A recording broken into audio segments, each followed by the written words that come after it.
Hi everyone, this is just a quick disclaimer to say that this video was recorded yesterday. So after I recorded the video, more information came out regarding Fresh and Fit, and they shared some information, well, a lot of information on their live yesterday, but I still do stand by what I've said. My only stance has changed a little bit on Miss Cheeks, but apart from that, I stand by everything. Thanks. It's Monica.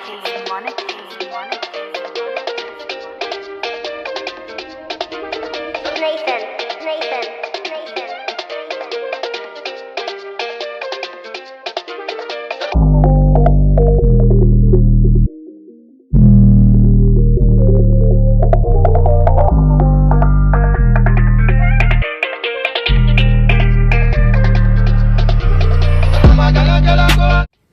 Hi everyone, welcome back to the Afropolitan podcast. I hope you're all doing well. Welcome to the new subscribers. Thank you much for subscribing. Welcome back to our existing subscribers. And yes, please like, and mostly please subscribe if you haven't subscribed. And yes, let's get into this video. So I want to talk about this whole Fresh and Fit saga. And the thing is, I'd actually recorded last week a video when this whole madness was going on between ABBA and Preach and Fresh and Fit. Sorry, apologies for the background. I'm recording during the day, and I don't know, for some reason the road that I live on is just really noisy today, so sorry about that. But yeah, so I wanted to talk about this whole saga, which just keeps continuing to explode, and it's gone beyond ABBA and Preach now. But I just thought, no, this is just a bit too messy, there's too much drama, I don't want to get involved. But I thought, no, actually I need to do a video on this, because there's so many people now within the Manosphere that are doing videos, that are talking about the situation, that are saying basically like Fresh and Fit are fraud and all of this stuff, they need to go, and rightly so. But I think this also shows how, especially within the black community, how a lot of black men are so quick to jump to their fellow brother's defense, even though they don't know the full situation. And also particularly when it pertains to the issues of women, and when women are talking about how they've been assaulted, how they've been taken advantage of, and so forth. A lot of women still to this very day in 2021 can't come out and openly say, I've been experiencing this has happened to me, X, Y, and Z, because a lot of people, especially men, will turn around and say, no, this didn't happen, even though they don't have the facts to prove it. We've seen what's happened with Brother Plight. I don't want to talk about that, and I haven't even really gone and researched what's properly happened with that whole saga. But I believe what he's been accused of, he's done, because there's so many men in today's society, not just within the black community, but globally, that get away with doing disgusting, harmful, vile things to women.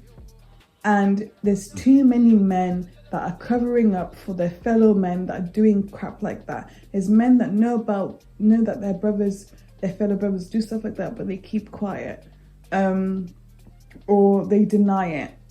These times they don't even know whether it's actually true or not, just because of the whole bro code. And that needs to stop, because now people are cancelling out Fresh and Fit. But a couple of months ago, I saw a video about, I don't know whether to say this guy is in the white manosphere, or whether he's, I don't know what sector to call him in, because I couldn't bother to watch his other videos. But there was a guy called John Anthony, I believe, and he did a video exposing Fresh and Fit, and he did individuals exposing Myron, exposing Fresh Prince CEO and whatever. And he'd already said months ago that Fresh done that whole fake PR stunt with when he got, I think, was it Yahoo Finance? I can't remember what it was, but I'll put the screenshots in afterwards. He got a news publication. He had either an interview, or it was an article about him, but it just didn't make any sense, because there was no documentation or information online to back to back up what was being discussed in this article about Fresh Prince. And then also this guy said that Myron had come to him previously, I think, for some sort of consultation regarding women, and Myron was saying that he doesn't really get women that are like 8s, 9s and 10s, that type of thing. So, you know, and I think also this guy also exposed Myron. I think there was a girl saying that how he wanted to pay to sleep with her or something, but there was already information that Myron was already on seeking arrangement, and he's already about that sugar daddy, sugar baby lifestyle, which contradicts all of the stuff that they talk about on the podcast. So there was already, the tea and the gist was already spilled a couple of months ago about them. But what I found is that a lot of black men just tend to group amongst each other and you know, promote each other and celebrate each other, even though they don't really know that much about them. It's just like, oh yeah, okay, we see another black guy winning, yeah, let's support them. But did you do your due diligence to support them? And now you're now attacking them. I'm just like, it doesn't make any sense. And this is a lesson for people in general to not just outrightly go and support people and stand by people when you don't know what's happening behind closed doors, when you don't know the full history. And this is also another lesson to listen to women.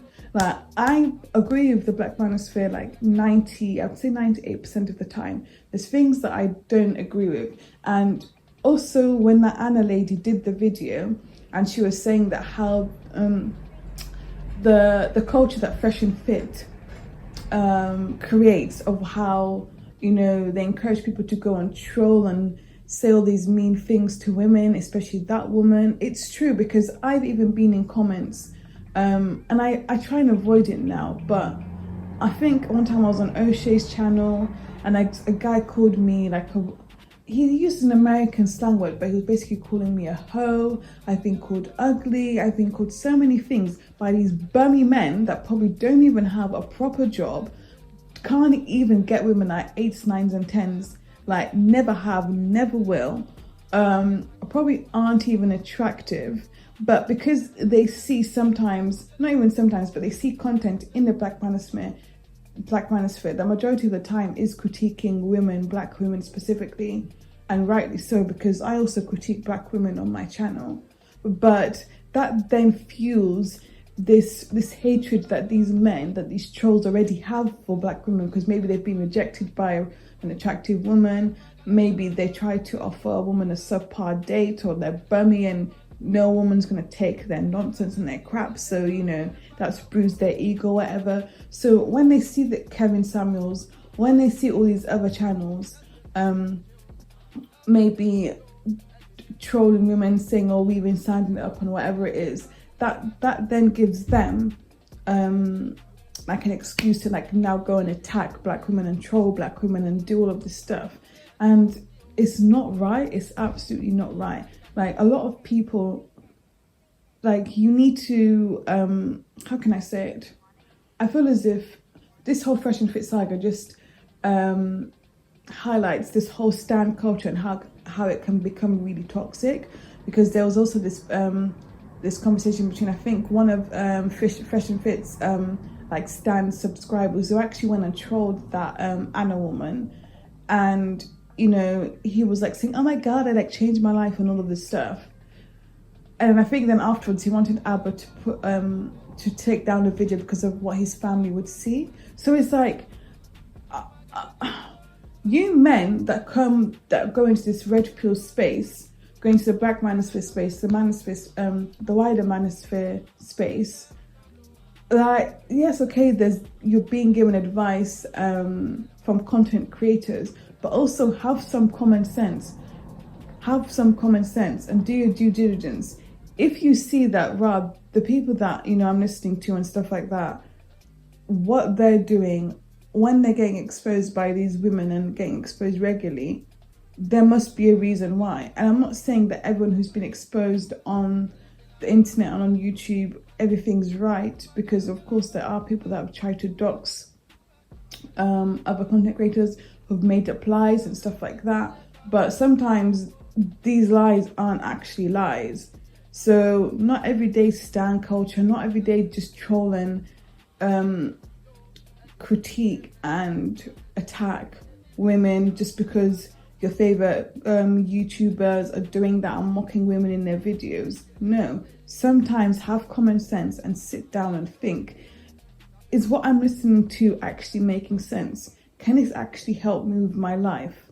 Okay, that can help move my life, but is the way that these men act on social media correct? Is this a way that I would act in real life? Is this the way I would respect a man to act? No. If that's not the case, then stop standing them and stop fueling this unnecessary stupid culture. Fresh looks like a simp. He looks like a simp, he acts like a simp. These times he was married to a woman.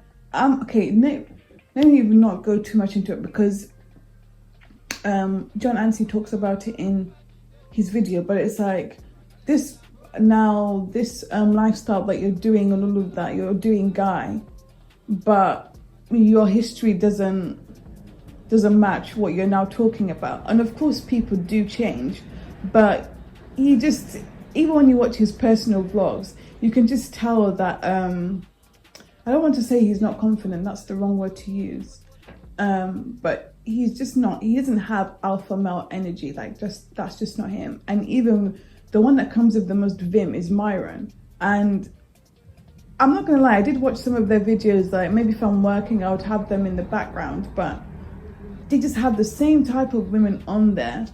There's always like 1 or 2 black women on there. There's always the same type of Hispanic or white women on there. They're always in IG models, OnlyFans, bartenders, or whatever you want to call it, strippers or whatever. Always the same type of content.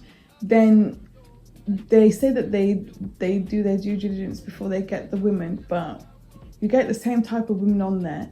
Then you then want to say, Fresh says this is why he doesn't date black women. Excuse me, do the top tier black women want to date you anyway? Before you open your mouth and you say you don't date black women, you're getting ratchet women on the show, then you're then getting ratchet outcomes, and you then want to now critique all black women. No, my guy, I'm not accepting that. And then Myron's saying that he's Sudanese, but he's calling himself Arab. My parents are Arab.